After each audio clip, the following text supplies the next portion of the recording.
후대에게 언약 전달하는 시간 같이 갖겠는데요. 함께 같이 언약을 전달하도록 하겠습니다. 함께 선포하겠습니다. 사랑하는 누구야?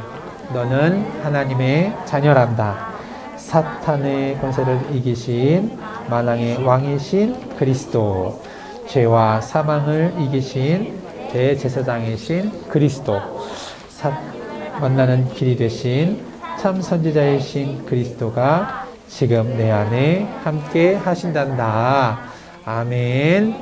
네, 우리 후대에게 노아가 하나님과 늘 동행하였던 것처럼 우리 후대에게 영원히 하나님과 함께하는 비밀이 충만히 있으면 승리할 줄 믿습니다.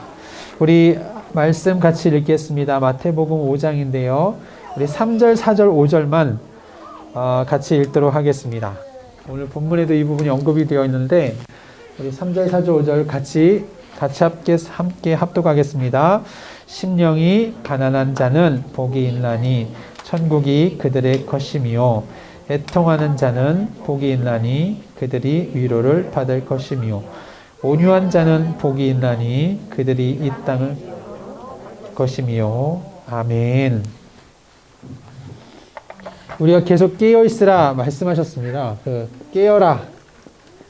그리고 오늘은요, 사실은 일깨우는 겁니다. 세상을 깨우는 것인데요. 정말 중요한 깨우는 것이 과연 무엇일까 할 때에 우리의 관점을 바꾸는 겁니다. 한 엄마가 있었어요. 계속 술을 많이 드셔요. 중독이 될 정도로. 술 마실 때마다 우울증, 나는 죽어야 돼, 나는 살 이유가 없어, 막 이런 엄마예요. 그래가지고 이분이 이제 목사님을 남편이 목사님을 좀 모셔오게 되었고, 얘기를 들어봅니다. 왜 그렇게 됐을까? 얘기를 들어보니까 엄마가 무슨 얘기를 했냐면, 본인이 어릴 때 얘기를 해요. 자기가 어렸을 때 자기의 엄마가 기억이 나는데, 어땠냐면, 그 엄마는 너무 고생한 엄마. 늘 시어머니한테, 할머니죠. 할머니한테 늘 구박을 받던 우리 엄마. 그게 이제 늘 아련하게 기억에 남는 거예요.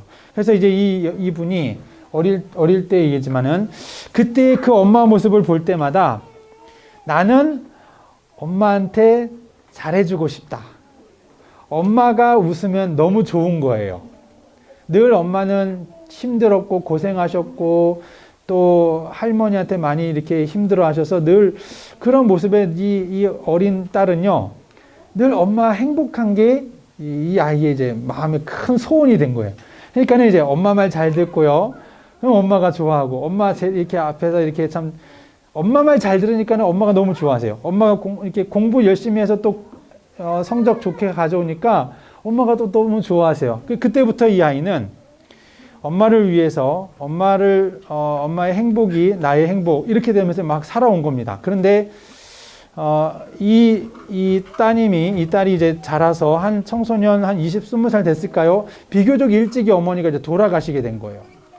돌아가시게 되다 보니까 이 마음에 어떤 마음이 들었냐면 뭐가 이제 텅 빈 겁니다. 너무 이제 슬펐죠. 너무 상심이 컸고 돌아가신 그 어머니 위해서 많이 울기도 했고, 이제 나는 어떻게 살아야 되지? 나는 이제 나는 왜 살아야 되지? 이게 딱 온 거예요. 그때에 딱 이 사람에게 딱 부딪혔던 것이 이제 자기를 위로해주는 남자 친구. 예, 거기에 이제 마음에 쏙 당겨가지고 이제는 그 남자친구 위로 속에서 남자친구에 의지하면서요, 남자를 의지하면서요, 결혼도 하게 되고 자녀도 낳고 이렇게 살아가게 되어졌어요. 그런데 이 남자가 바뀌는 겁니다. 이 남편이 결혼하기 전에는 너무 잘해주는데 결혼하고 나니까 이게 바뀌는 거예요. 예, 한 번은 본인이 몸이 너무 아팠는데도 그래도 남편 출근을 위해서 아침밥 하려고 몸이 아픈 가운데도 이렇게 밥을 했대요. 그런데 그 밥하다가 남편 깨우는 거를 좀 놓쳤는데 남편이 늦게 일어난 거죠. 나 늦었다고 안 된다고 하면서 이제 그냥 나간 겁니다. 그냥 밥도 안 먹고.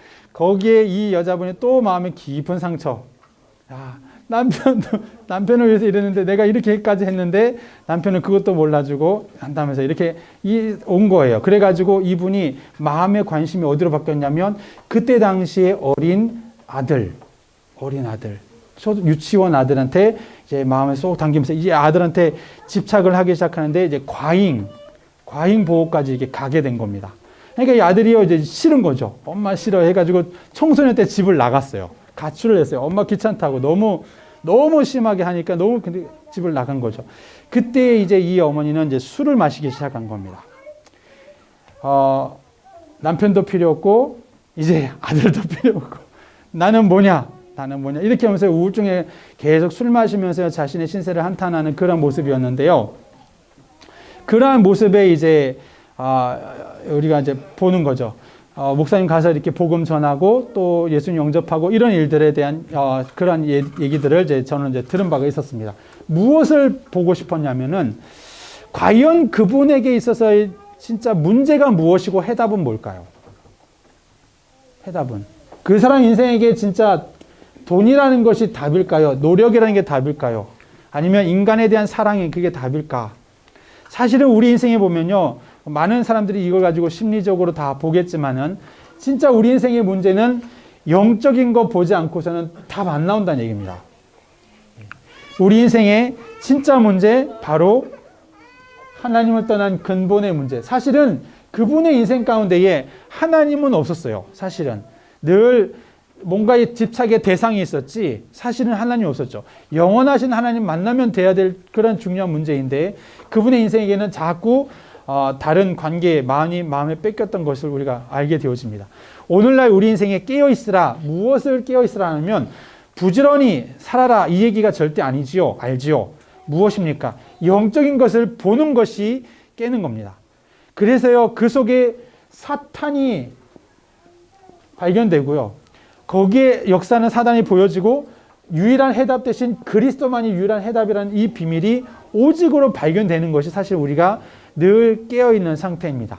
하나님께서는 우리 인생으로 하여금 정말 복음 회복하기 원하세요. 교회가 많이 있습니다. 교회가 많은 문화 프로그램 많이 하죠. 바쁘게 합니다. 바쁘게. 깨어있는 게 아닙니다. 사실은요 복음 정확하게 전하지 않으면 그게 바로 영적인 침륜이고 어두움에 갇혀있는 거죠. 우리가 눈이 닫혀있는 상태죠. 한 분이 이제 시어머니와의 관계 때문에 많이 힘들어했어요.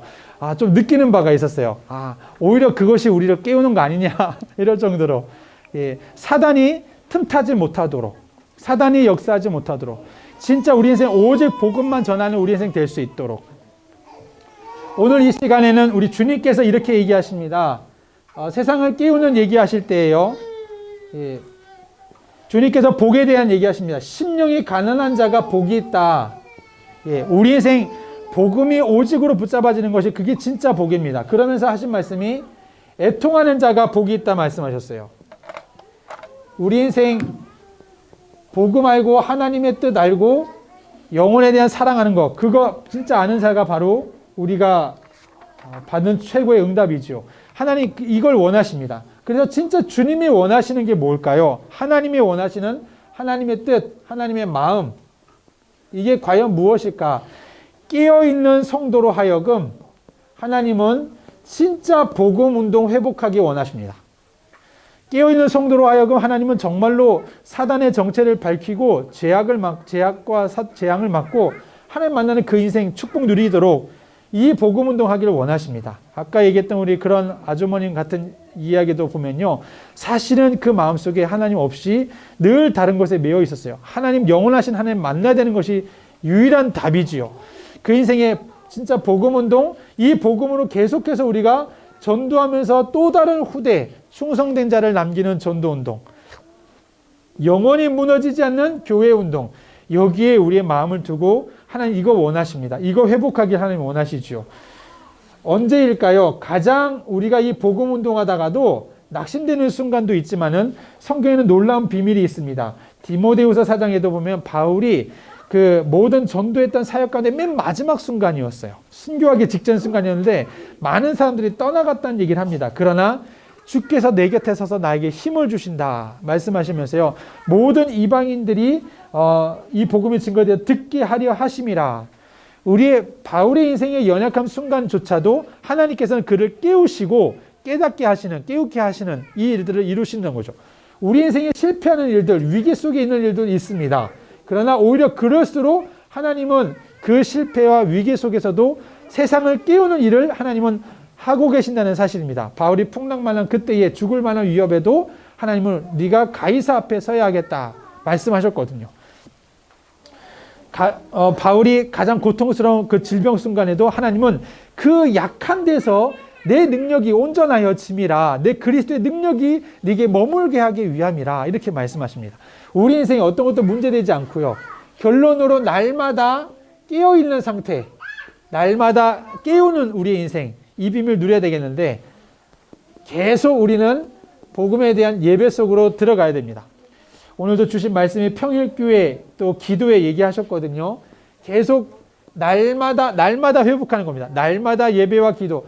가정에서 이 전도에 대한 부분을 우리는 자꾸 회복하시면서, 우리 남편께서는 직장에서, 또 우리 아내께서는 우리는 현장에서 또 계속 우리가 전도하면서요, 이 비밀 가지고 우리 가정을 살리고 우리가 기도할 때마다 우리의 자녀를 위해서 축복하면서요, 전도에 대한 걸 가지고 우리가 믿음으로 우리 부부간의 포럼을 나누는 그런 비밀이 우리가 영적으로 계속 깨어있고 또 세상을 살리는 우리 모든 은혜와 증거 누리게 될 줄 믿습니다. 하나님은 지금 우리를 부르십니다. 그리고 오직 복음을 깨우게 하시죠. 이유는 세상을 깨우기 위함이지요. 그래서 우리가 이 은혜 가운데 태영아 모든 가정들마다 은혜 증거 누리시기를 주님의 이름으로 축원드립니다. 기도하겠습니다. 하나님, 우리의 눈을 열어주셔서 진짜로 복음을 보게 하시고 영적인 것을 보게 하여 주옵소서. 그리스도 아니면 안 되는 것을 진짜 알게 하여 주셔서 이 비밀 가지고 우리 가정에서 또 우리 교회 속에서 늘 예배 속에, 늘 이 전도의 비밀 속에, 기도 속에 세상을 깨우는 우리 모든 태영아 부모들로 주님이 가정들로 축복하여 주옵소서. 이러한 후대들이 일어나기를 기도하옵나이다. 예수 그리스도 이름으로 기도드립니다. 아멘.